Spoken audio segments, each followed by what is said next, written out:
Hello everyone, welcome to Chem 9. Today we will start chapter number 11. In this chapter we will discuss 5 different categories of organic compounds, and these categories are alcohols, phenols, thiols, ethers and amines. In previous chapter we learned about the structure and properties of hydrocarbons. Hydrocarbons are organic molecules which contain only carbon and hydrogen atoms. In this chapter we will examine organic compounds that contain oxygen, nitrogen, and sulfur atoms along with carbon and hydrogen. Together, these three atoms in organic compounds are known as heteroatom.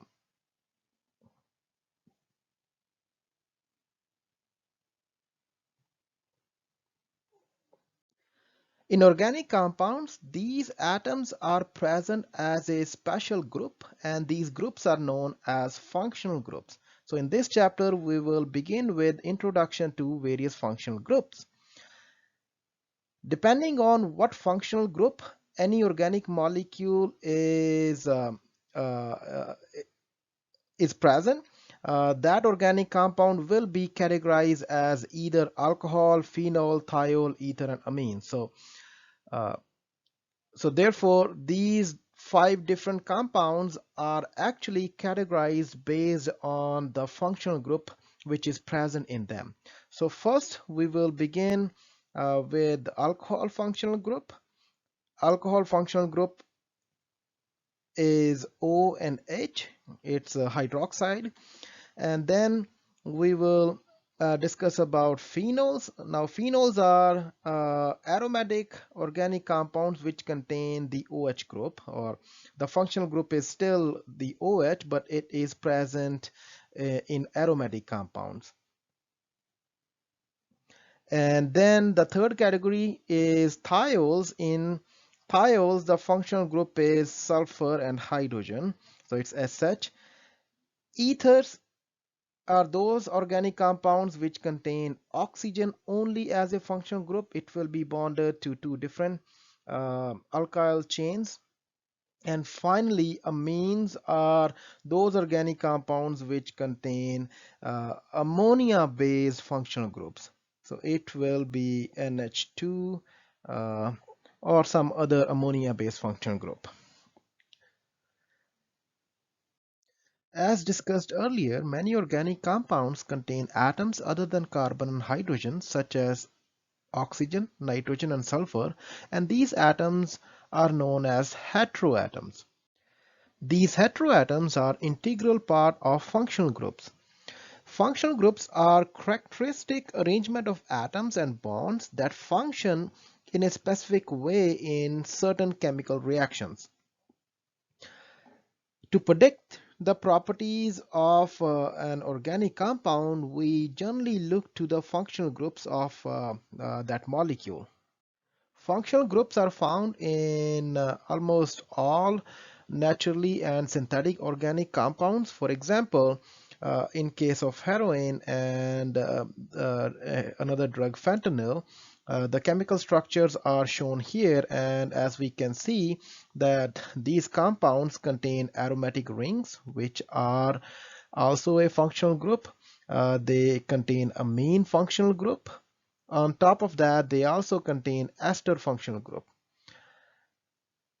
Similarly, other medicines and drugs and many other naturally occurring organic molecules also contain many of these functional groups. In this chapter, we will discuss functional groups with carbon heteroatom single bonds only.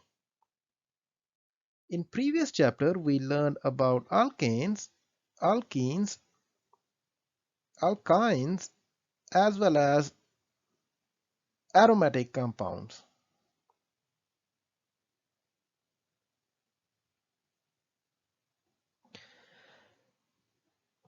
Out of these compounds, alkanes are not classified as a functional group because except for combustion, alkanes do not show many reactions. So they are chemically inert. On the other hand, the double bond of alkenes triple bond of alkyne and the benzene ring of aromatic hydrocarbons are defined as functional groups in these compounds. For example, if we have any alkene, such as shown here, in this case, the double bond part of that alkene is classified as the functional group of this alkene. Similarly, if we have any alkyne, such as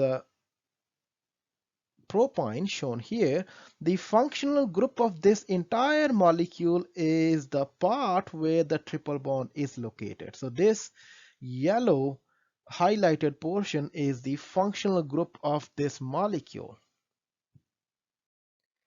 Molecular structure of a molecule called styrene is shown here.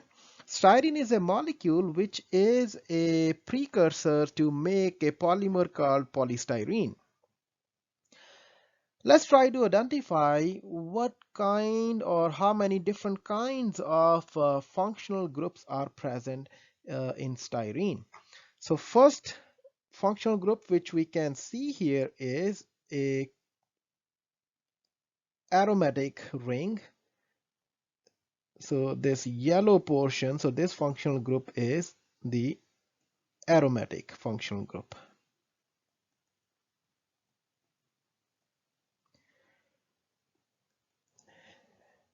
At the same time, we can also see that it does contain a carbon-carbon double bond also. So this functional group is the alkene functional group. So styrene contains two different hydrocarbon functional groups. One is aromatic functional group and the other one is alkene functional group. In previous chapter, we learned how to write skeletal line structures for alkanes, alkenes, and alkynes.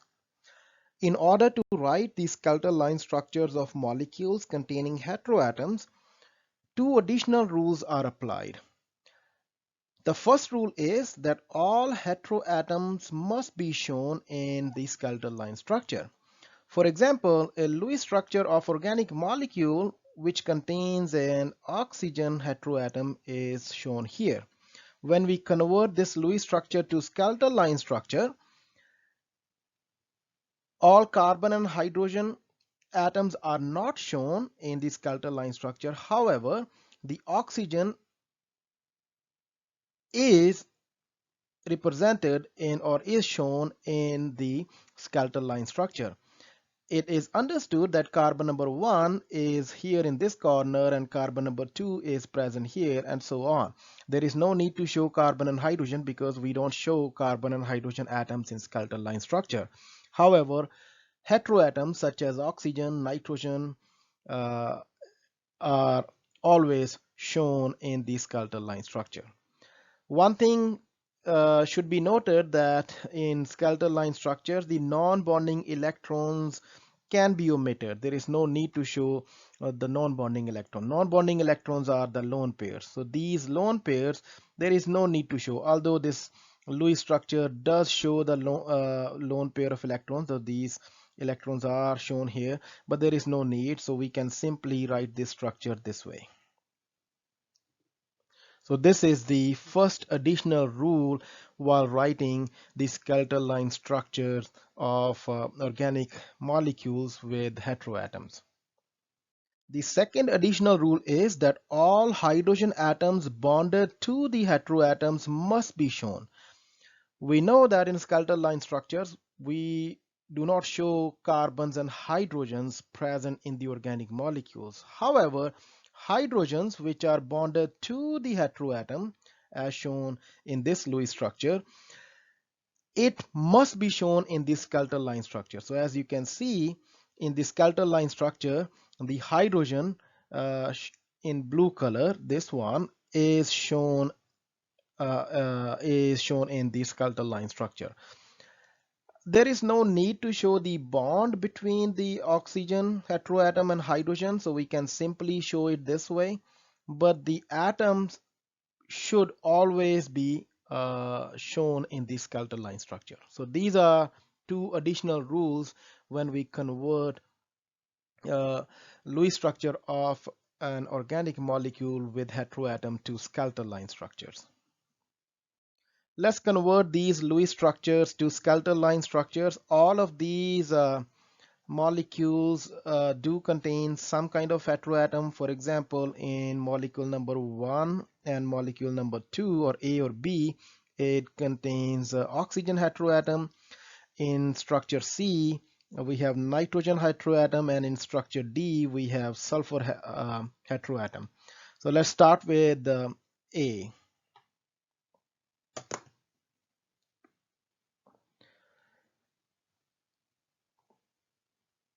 So first thing we need to do is we need to count the carbon atoms. So there's 1, 2, and 3 on left hand side and 1 carbon on the right hand side.